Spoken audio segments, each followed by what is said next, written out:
stars Richard Diamond, Private Detective.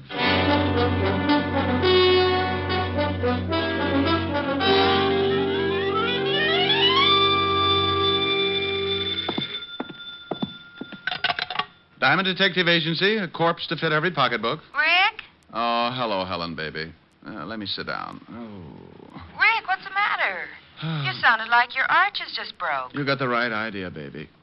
Oh, but your geography is cockeyed. Are you really hurt, Rick? Now, believe it or not, I was trampled by a herd of horses. Oh, Rick, you idiot. Now tell me what did happen. Okay, one horse. He ruined me for life. You went horseback riding? Oh, I don't believe it. Yeah, want to see my bow legs? You actually did. Uh-oh. Took a girl to get you to ride a horse. But it was some slinky blonde. No, baby, it was a Palomino. And look, let's get off horses. I've had enough to last me. What's with the early call? Early? Rick, did you just get in? It's after 11. I was dreaming of you, baby. You wouldn't have wanted me to stop just to get into the office. It's probably a whole harem. Helen, you got to stop that peeking. You read the morning papers? They come out in the morning? Now, you stop that. Did you read them? Well, didn't have a bet down. Why? You on the society page again? Oh, much more exciting than that. The police commissioner's house was robbed of $50,000 worth of diamonds last night, and his gardener was murdered. What? I thought that would fetch you. Better get a paper. The commissioner's statement's written in blood. Yeah. And if things don't wind up fast, tomorrow's statement will be in Walt Levinson's blood. It'll be his case. Now, you stay out of it, Rick. This thief cuts throats. Yeah, I'm scared. Are you, Rick?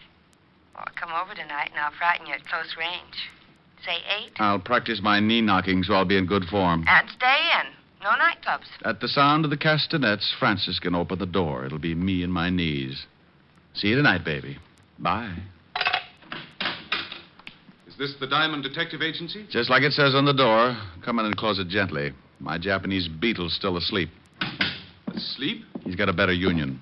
Sit down, Mr. Burton, Phineas Burton. What can I do for you, Mr. Burton? Well, I want to hire you if it's agreeable. Well, for $100 a day in expenses, I'm pretty agreeable. Well, that's fine. I have a package I want you to deliver to a party in Philadelphia. You can get a messenger for $5, or if you're hard up, a carrier pigeon for a handful of popcorn. Why a detective? Well, I'm perfectly capable of judging for myself what I need, Mr. Diamond. Now, here's $300. There will be $200 more for you after you make safe delivery of the package. Why? Well, why? 3-letter word meaning why you want to pay me for 5 days when the trip to Philly and back can be done in a few hours. Oh, Mr. Diamond, I simply want you to drop everything else and take this job immediately. And that is my reason for the added payment. Oh, all right. I'll take your money. Just as soon as you tell me what's in the package, who it goes to, and why it's so important that I take it personally. I can't tell you that. Okay, it's your problem. Now, where did I leave my soap chips? Do you have to know? Of course. How can I do any washing without soap? I mean about this package. Oh, no. I can recommend another agency who will do it for $25 and no questions. Oh, very well. Mr. Elliott will meet you at the Philadelphia Station Information Desk at 2 o'clock today. I will wire him your description, and he will make the contact. As for the package, it contains some very valuable papers, which Mr. Elliott is afraid his wife will try to intercept. I see. He commissioned me to find the best man I could to bring the package to him. Oh, you must have read my ad. You'll have to leave immediately. Mr. Elliott is very anxious to get the package. You call me at the Astor when you return, and I'll send over the rest of the money. Good day. It may be at that. What? Forget it. Burton left the package on my desk with the money. He was a thin guy, had a funny pot that made him look as if he'd swallowed a basketball. He pushed it out the door and waddled after it. When a guy insists on throwing money in my lap, I get suspicious. And when I remembered the robbery of the night before, I got that lousy feeling again. Now, paragraph 4, section B, rule A of the Detective's Code of Ethics says, quote, upon receiving money to deliver package, detective must never open same. It is unethical. Yeah, who's ethical? Well, surprise. No wonder basketball had been nervous. At the bottom of the box were 5 pretty little diamonds. About 10 grand worth of a guess. Of course, it may have been that Burton thought diamonds should belong to Diamond, but my bet was on a frame-up. A frame that cost the real heisters 10 grand out of 50. It was aimed to get them a nice picture to fit the frame. Me. Yeah? Is this Mr. Diamond? Oh, hello, Burton. Something on your mind? Oh, I happened to be in a store across the street, and I noticed you hadn't left yet.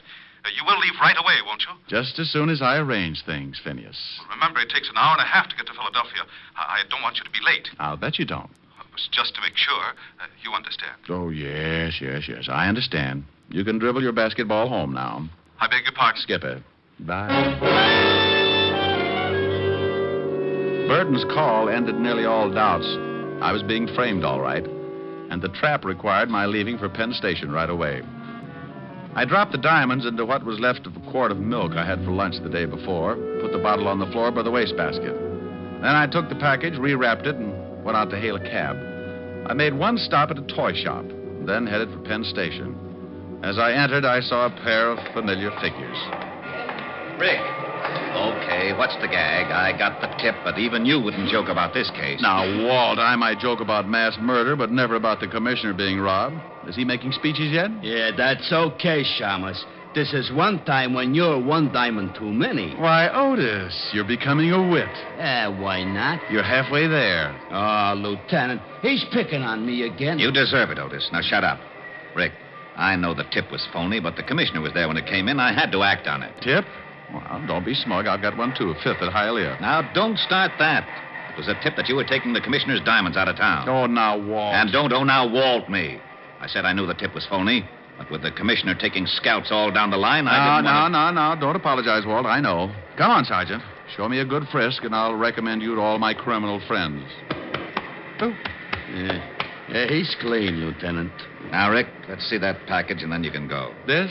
Oh, no, I can't. It's secret. Don't play games, Rick, please. Oh, all right, but it's going to spoil my surprise. Well, okay. Give me your word it's got nothing to do with this case, and I won't bother to open it. No, I'm hurt. I absolutely insist that you open the package right now. But, Rick, you know I trust you. Lieutenant Levinson, do your duty. My purity must not be suspicioned. Oh, anything to get this over with. You were, What? It's only a pair of dolls. You were expecting maybe my gallstones? Oh, dolls. The Shamus plays with dolls. Better read the tag, Otis, before your ears get any longer and they draft you for a mule team. Tag? Sure. But what? To my beloved Otis from his Ricky. Oh. Rick. Now, don't be a grouch, Walt. The other one's for you. For me? Oh, no. I'm sorry, Walt. I couldn't resist it. Anyhow, you spoiled my surprise to Otis. It was our anniversary. What? Our anniversary? We ain't even related. Oh, you don't remember? Oh, Otis. Lieutenant, can I go back to traffic? I can't stand much more. Oh, shut up, Otis. Rick, if we weren't such good friends, Walt, hey, now you're upset. Upset? Why should I be upset?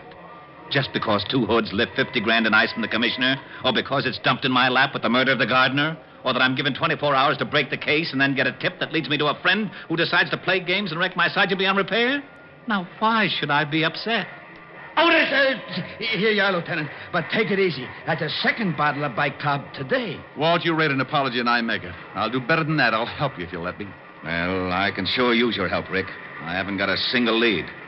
You want to look at the corpse first? May as well. Has he got a record? No. And the commissioner swears he was honest. Probably stumbled onto the thieves, and they had to put him away. How about the rest of the servants? They were all out. Commissioner and his wife were at a party. They'd given the entire staff the night off, but I guess perhaps the gardener returned a little early. Yeah, well, let's go down and take a look at him. I've got a personal interest that makes me want to crack this case. Client? Call him an ex-client. I'll explain him later. Come on.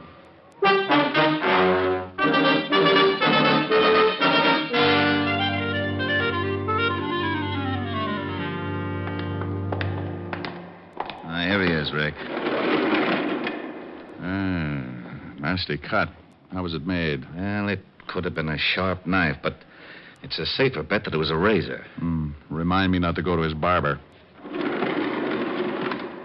What safecracker's got enough nerve to pull his job, Walt? Well, I got 3 guys that could fit the job, but not one of them has ever been known to carry a weapon of any sort, much less a razor. Correction. One dealer, that gardener's playing a lousy joke on us. I suppose this could have been the first time one of them carried a razor. I don't buy that, neither do you. Give me the names. I want to talk to them. Maybe I can get a lead of some sort. Sure. Here they are. And please, Rick, call me if you get anything. If I can find a nickel. Bye.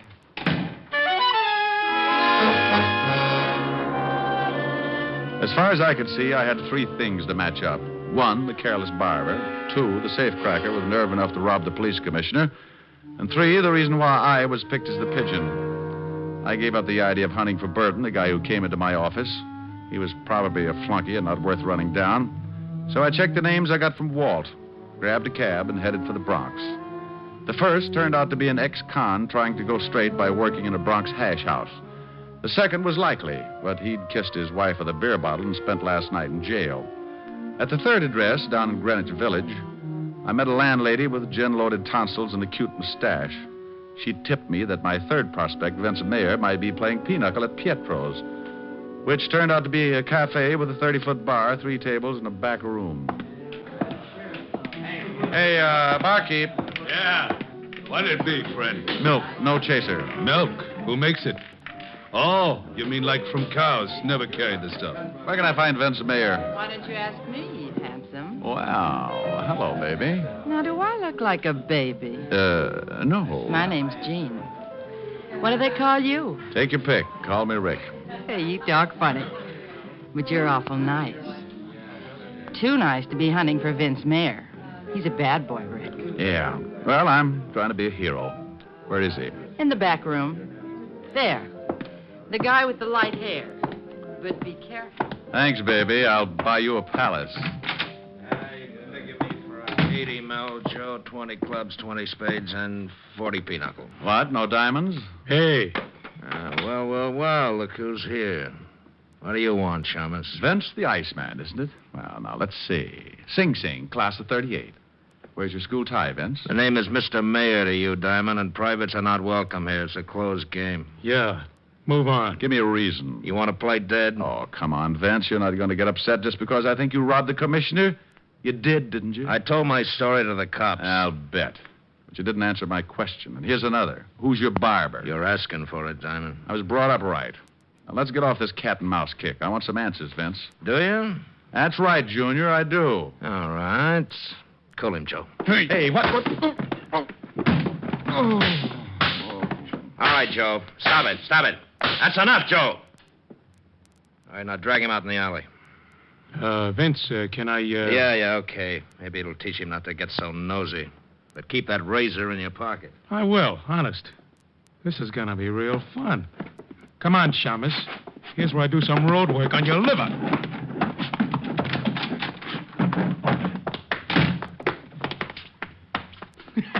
Here, Mr. Diamond. I only wish my brother could see you. When I came to, I was curled up around a round metal object I couldn't see, and I felt as if I was smothered in a mountain of cotton, and getting out of it was like trying to shovel sand with a pitchfork. I finally managed to move and wished I hadn't, for a company of Bengal lancers began target practice on my side.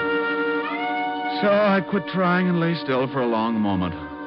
Then a voice came fizzing through the cotton at me.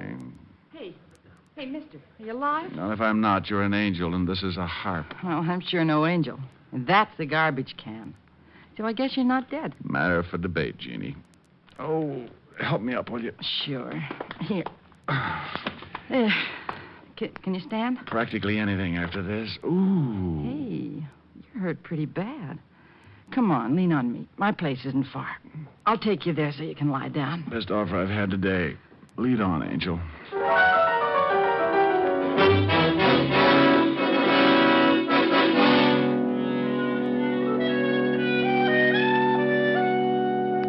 There. Now, how do you feel? I never use language like that in front of a lady. Oh, I'm no lady. I'm a waitress at Pietro's. I heard the noise in the back room. When you didn't come out, I took a look. Ooh.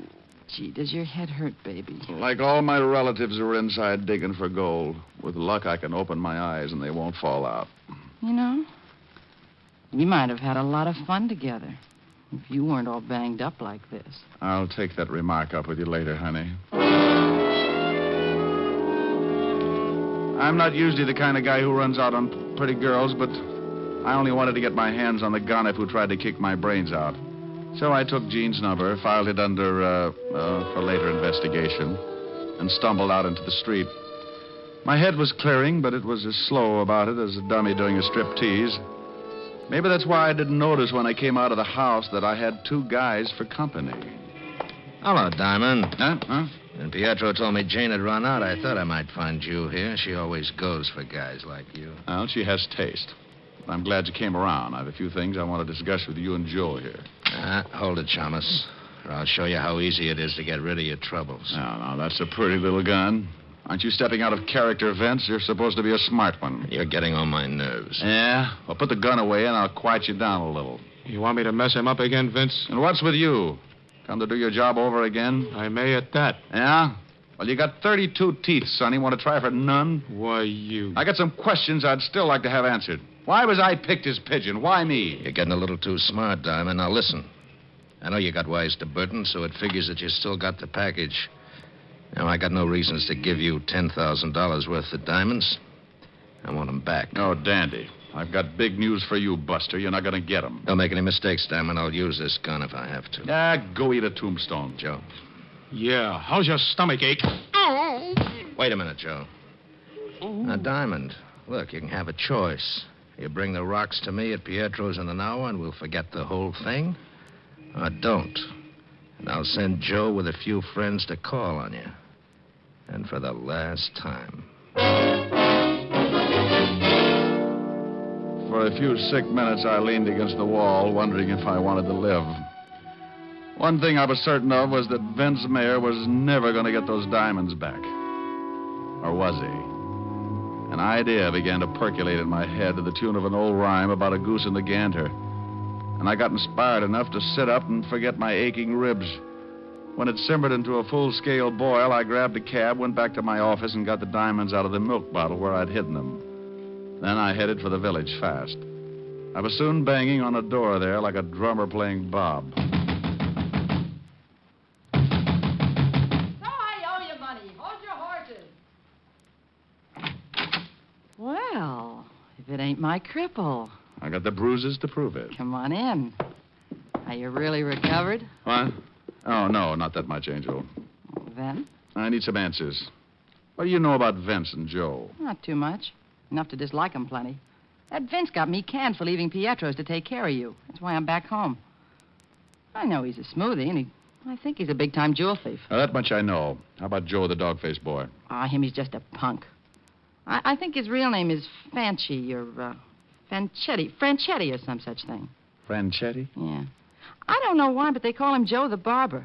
Oh, Joe the Barber. Yeah. Isn't that silly? If he cuts hair, it isn't. But I'll lay 8-1 this guy works on throats. Thanks, Angel. You've tied up my 3 points. What are you talking about? Your friend Vince Mayer lifted $50,000 in ice from the police commissioner last night, and his accomplice, Joe, gave the gardener a shave. You mean murder? On the button. The gardener's throat was sliced from life to death. And now, baby, look. How would you like to earn $100? Sure. Is it legal? Well, no. I'll take it.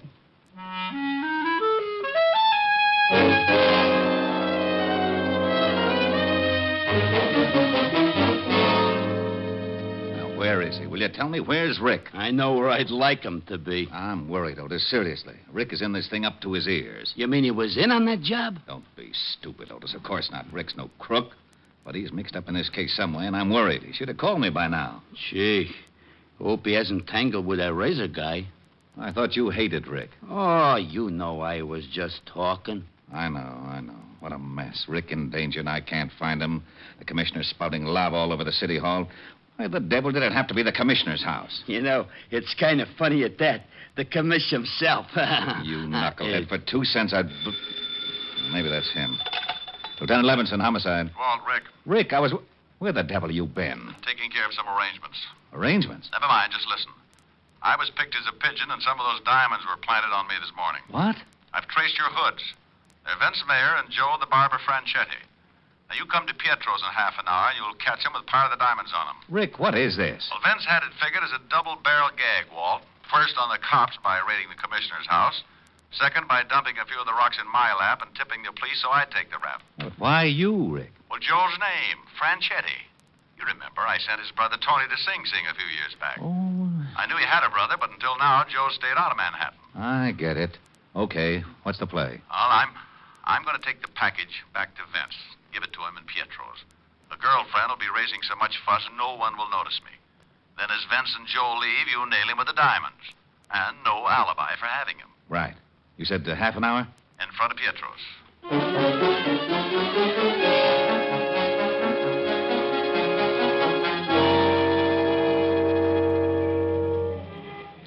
Take a peek, Angel. Through the window. There's my party at the back table. Now, you know what to do. Yeah. I keep yelling till you get back to me. Right? As rain. I'll make it a good one. I got good lungs. Let's go in.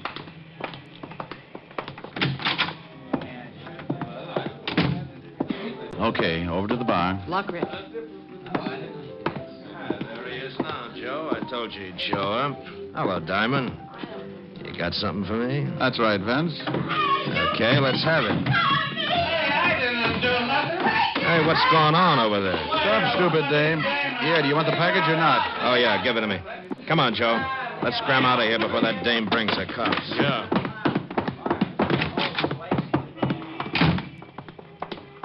That's an easy way of getting back to 10 grand, ain't it, Vince? Shut up. Come on. Take it easy now. Okay. We're okay now. Let's split up. Hold it, Vince. What? Let's have a look at the package. The cops! Levinson, what are you doing The here? package, Vince. Hey, what are we gonna do? Shut up. You, got a warrant, of course. Of course. Otis, take the package. Yellowton. You can't arrest me. I don't even know what's in that package. It was given to me by a friend. Now, don't use the term so loosely, Vince. Why, Walt, what are you doing here? Hello, Rick. I've captured a criminal. No. Yes, and he was carrying a package of his loot. Why, I bet it's part of that diamond robbery. Hey, what is all this? Diamond, you just planted that package on me. Me? Why, stranger, you're telling a fib. You just know that's downright immoral or something. This is ridiculous. Lieutenant, he gave me those diamonds and Pietro's not 5 minutes ago. I didn't lift them from the commissioner. Didn't you, Vince? Why, then I must have made a mistake. You can prove your story, of course. Sure I can. Bartender saw Diamond slip me the package. Oh, now, Vince, you think that bartender was going to be watching you when a lovely girl is practically tearing up the joint? Boss, the dame yelling. She was a plant. Yeah, but this is a frame-up. Diamond, you can't get away with this. Please, don't talk to me. I never associate with common criminals. A frame. You dirty double-crossing copper. Look out, Rick. He's got a razor. Oh, my arm. Now, don't cry, Joe. This is for you. Oh. Wow. What a punch you got, Shamus. Well, that does it. Come on, Vince. Otis, load that killer into the car and pick up that razor. Yellowton. Want a lift, Rick? Yeah, no thanks, Walt. I'm going to go home freshen up. Yeah, you look like you could use it.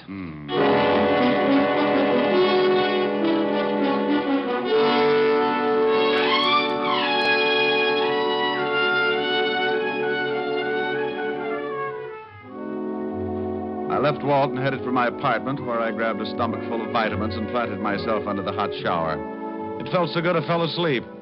And if Walt hadn't phoned, I'd have probably become the only man in history to drown in the shower. Walt shocked me wide awake with the news that he was holding a $1,000 reward for me. I gave him my nicest thank you and made a mental note to drop by and give half of it to Jean to make up for her losing her job. Around about 8 o'clock, after I'd taken care of dividing the reward, I steered for 975 Park Avenue, made it with no trouble, and rang the bell to Helen's apartment. Oh, good evening, Mr. Diamond. Miss Asher's expecting you, sir. She's in the library. Thank you, Francis. How's your health? My health, sir, is very good, thank you. Well, now, this may come as a shock. But, Francis, about the money I owe you. Oh, don't fret about it, sir. We'll tell. I'm going to pay you what I owe you. You're going to? Oh, dear. Perhaps I better sit down. Oh, my word. Now, there, Francis. Rick, darling, is that you? It ain't Tom Swift, baby. Come on in the library. Well, okay. But it'll do you no good, my dove. I'm a cripple, a battle-torn veteran. I don't want your muscles, Rick. I'm blue, and I want you to sing to me. Oh, Helen, baby, I don't want to sing. I want Rick, I'm blue. I need cheering up. Now be nice and sing. Well, okay, honey. How's this, huh? I can see, no matter how near you'll be, you'll never belong to me. But I can dream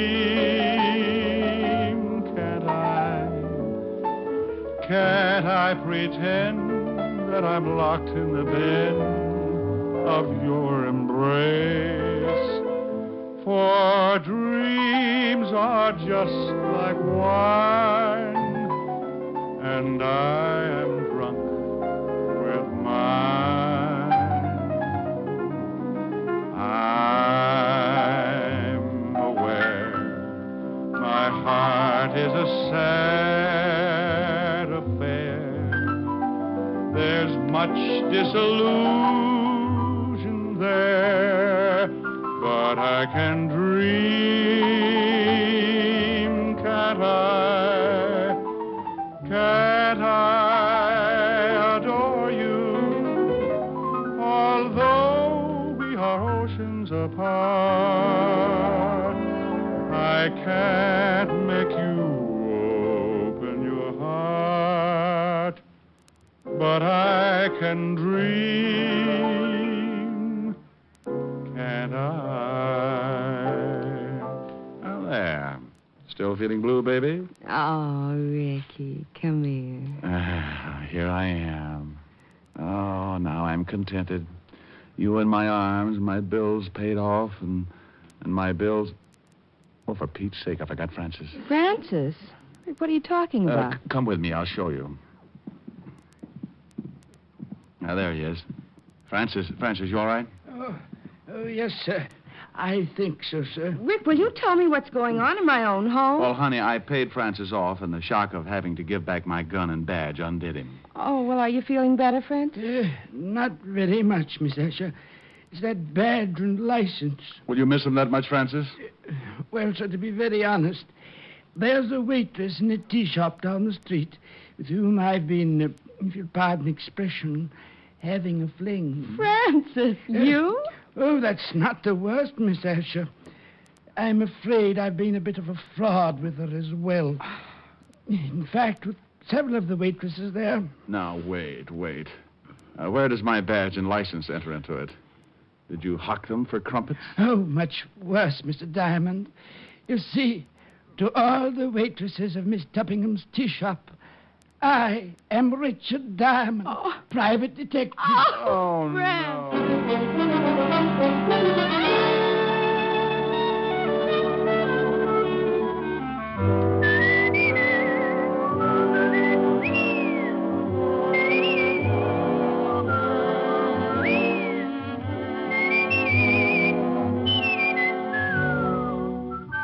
You have just heard Richard Diamond, Private Detective, starring Dick Powell. Helen was played by Virginia Gregg, Jean Tatum, William Conrad, Tal Avery, and Bob Carroll. Music was under the direction of Frank Worth. Tonight's story was written by Herb Purdom and edited and directed by Blake Edwards. See the Richard Diamond picture story in the December issue of Movie Stars Parade. Dick Powell soon will be seen in the screen version of the best-selling novel, Mrs. Mike. Now, this is Eddie King inviting you to be with us again at the same time next week when we will again bring you Dick Powell as Richard Diamond, Private Detective.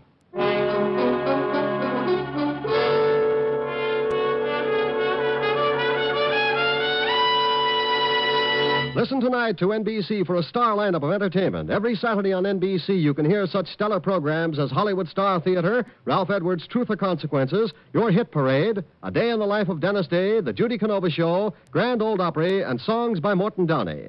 There's always a program of interest on NBC, so keep tuned here. Shortcut to Death with Fred McMurray is next on NBC.